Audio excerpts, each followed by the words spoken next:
Programme मुलाकात का ताज़ा हल्का लेकर आपका मेज़बान उबैद ताहिर हाजिर खिदमत है। अस्सलाम वालेकुम रहमतुल्लाह।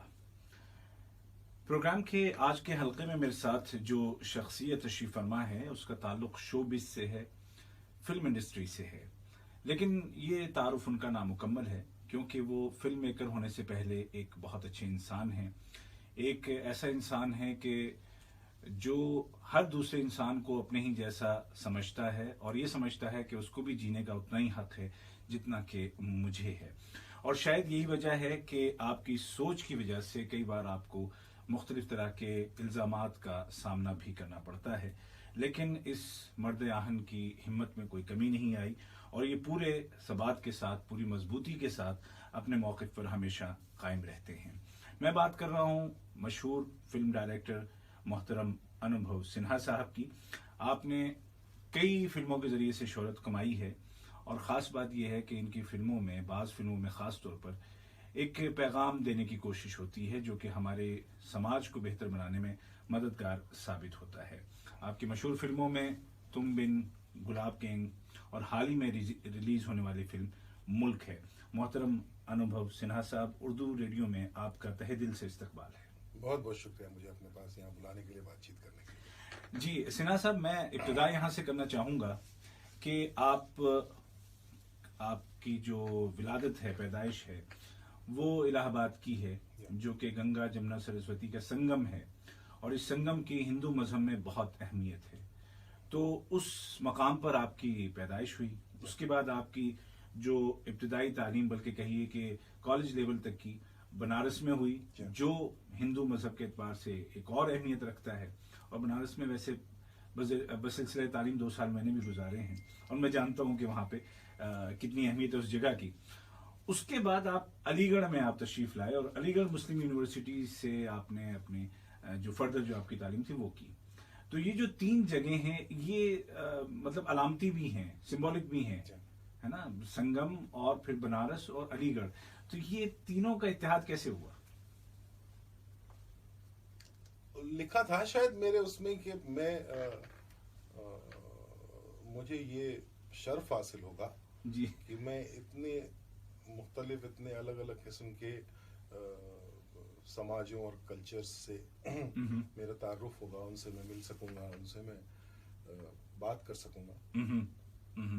और मजे की बात यह है कि जब ये हो रहा था उस वक्त मुझे इस बात का इल्म नहीं था कि ये ऐसा हो रहा है, क्योंकि उम्र कम थी और वो समझदारी नहीं थी। लेकिन आज जब मैं मुड़ के अपनी शख्सियत को देखता हूँ कि मैं कैसा इंसान हूँ, मैं कैसा सोचता हूँ, तो मुड़ के देखता हूँ तो मुझे समझ में आता है कि मैं बना उसमें इस बात का बहुत बड़ा हाथ है कि मैं इन तीनों शहरों से मेरा ताल्लुक है।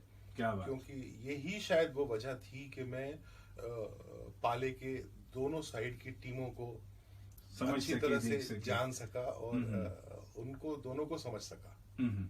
इसीलिए कई बार ऐसा होता है कि मैं बिना दोनों में से किसी को हर्ट किए ऐसी बातें कर लेता हूँ जो सही है, और फिर भी दोनों में से कोई भी हर्ट नहीं होता मुझसे, क्योंकि मैं दोनों को जानता हूँ। क्या बात, क्या बात है।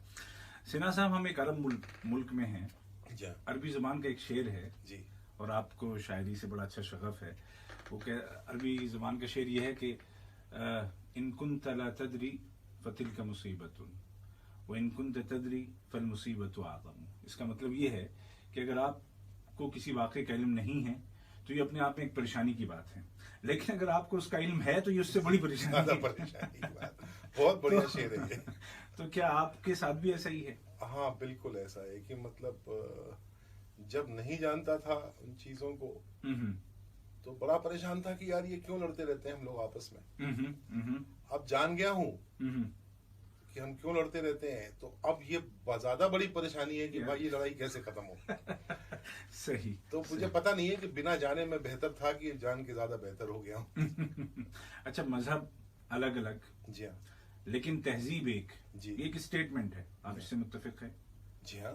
आप हिंदू हैं, मैं मुसलमान हूँ, लेकिन हम एक खित्ते से हमारा ताल्लुक है, जो खित्ते की तहजीब है। इसका सबसे अच्छा जवाब जो है वो बांग्लादेश में है।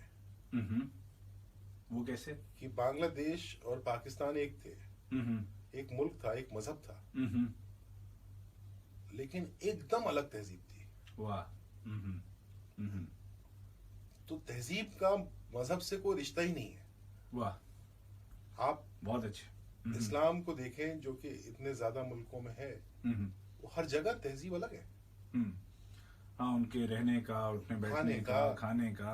मतलब वो इतनी बड़ी बढ़िया एक, मुझे शेखर गुप्ता साहब बहुत बड़े जर्नलिस्ट हैं हिंदुस्तान के जी, उन्होंने एक किस्सा बिस्मिल्लाह खान साहब का सुनाया था कि उन्होंने पूछा बिस्मिल्लाह खान साहब से कि भाई आप जब पार्टीशन हुआ तो आप पाकिस्तान क्यों नहीं चले गए? तो बोले वो पाकिस्तान में शिवजी कहाँ है? तो उन्होंने कहा शिवजी मतलब? तो बोले मैं तो शिवजी के प्यार में शहनाई बजाता हूँ, तो वहां जाऊंगा तो कैसे होगा? तो उन्होंने कहा पर यहाँ तो आपको मंदिरों में जाना अलाउड नहीं है। तो बोले जो मंदिर की पीछे वाली दीवार है जहाँ पे शिवजी बैठे हैं, वहां तक जाना अलाउड है मुझे। क्या कहने। तो अब मुझे बताएं उनके मजहब का और उनकी तहजीब का क्या ताल्लुक? सही, बिल्कुल, बहुत खूब, बहुत प्यारा जवाब। अच्छा सर, जाहिर है आप फिल्मी दुनिया से हैं, तो ये तो हमने जनरल बात की, थोड़ा सा माहौल बनाने की कोशिश, क्योंकि उसके बाद फिर हमें जो है वो मुल्क पे बात करनी है। आपकी ये जो फिल्म है हाल ही में जो रिलीज हुई और बड़ा अच्छा बिजनेस भी किया उसने, ये बिजनेस एक एस्पेक्ट है, लेकिन क्या यही आपका मकसद था? नहीं, बिल्कुल नहीं। बिजनेस तो बहुत बाद में था। पहले तो ये था कि एक बात कहनी थी, दूसरी लड़ाई ये थी कि वो बात लोगों तक पहुंच पाए।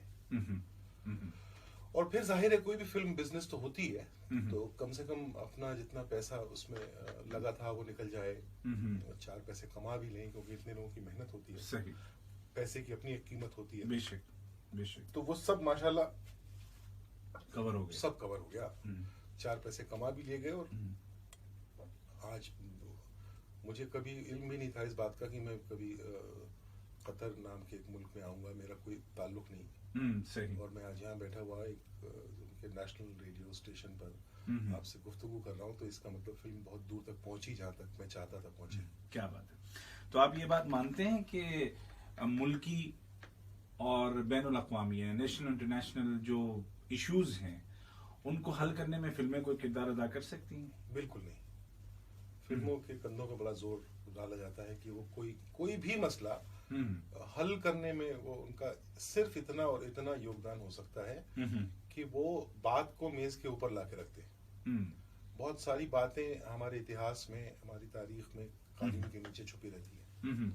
हम उनके बारे में बात करना बंद कर लेते हैं और उन छुपी हुई बातों से जो पैदा हुए हमारे इख्तिलाफ हैं उनके साथ जीते रहते हैं।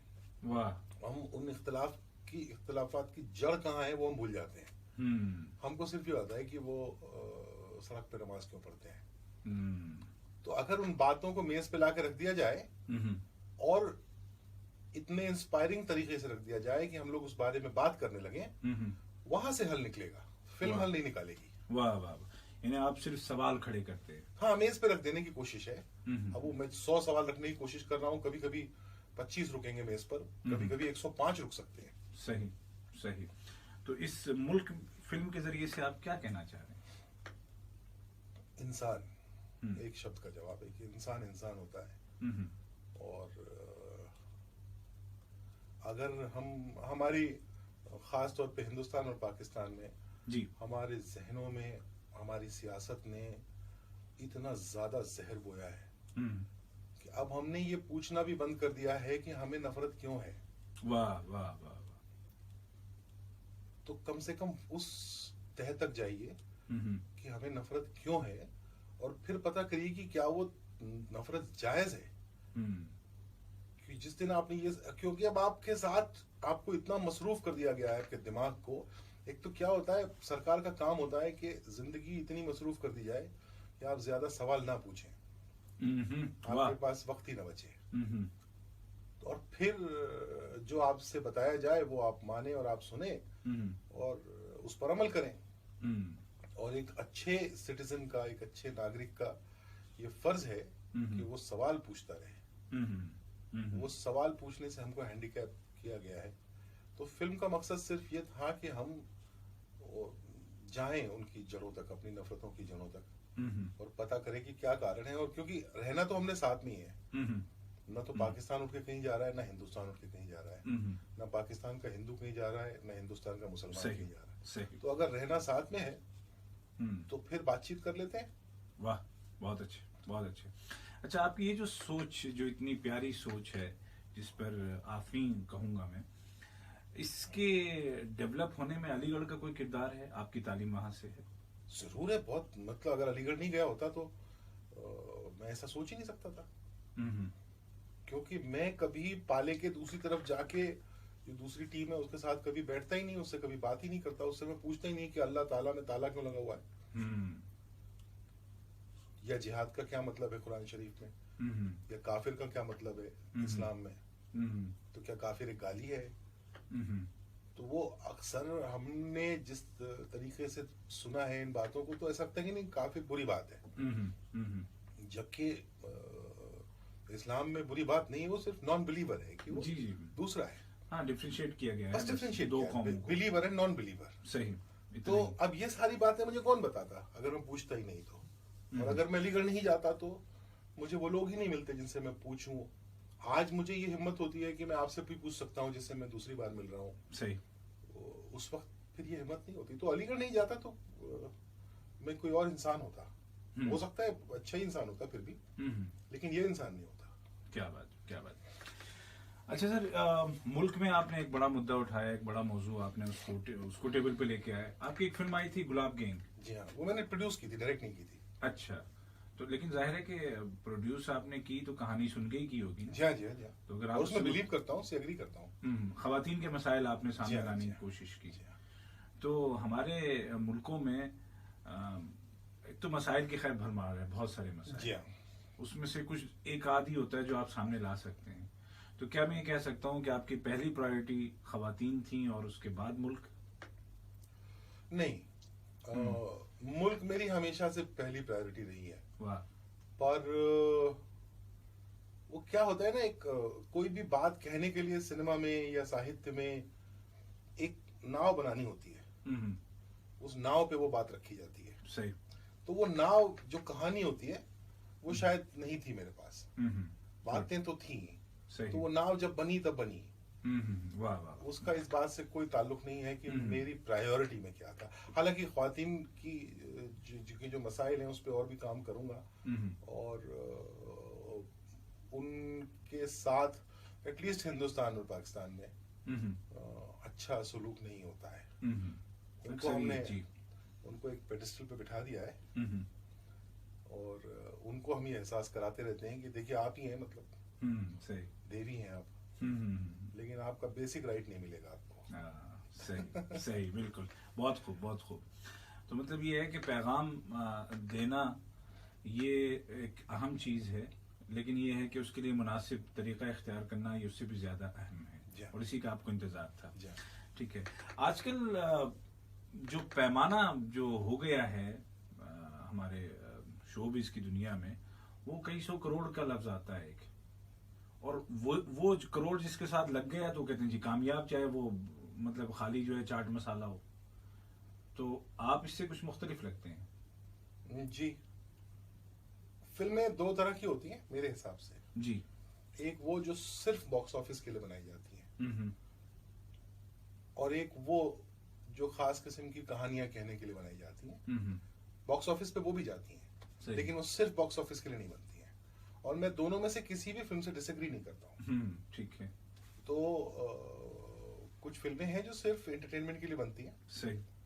और देखा जाए तो जो अवाम है उसको ज्यादातर उन फिल्मों का ज्यादा इंतजार रहता है, क्योंकि जैसा मैंने कहा कि वो सियासत का ये काम है कि वो आपको इतना मसरूफ कर दे कि कुछ और सोच ही ना सके। तो आप फिर जो थोड़ा 2-2.5 घंटा मिला हफ्ते में, तो आपने कहा चलो एक ऐसी फिल्म देख के आते हैं जो हंसा तो दे कम से कम, क्योंकि जिंदगी तो हंसा नहीं रही।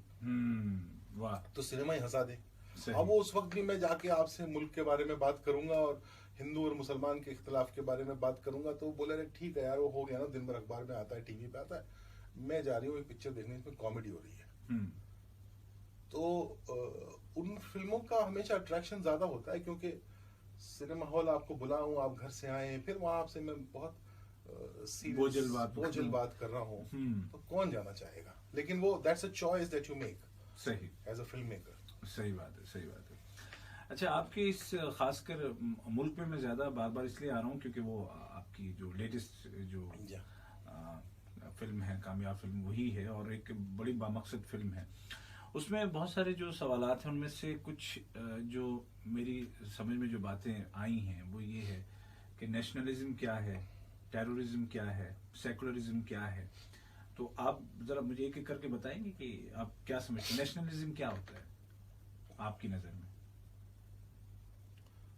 बड़ा मुश्किल, बड़ा लंबा चौड़ा सवाल है, लेकिन नेशनलिज्म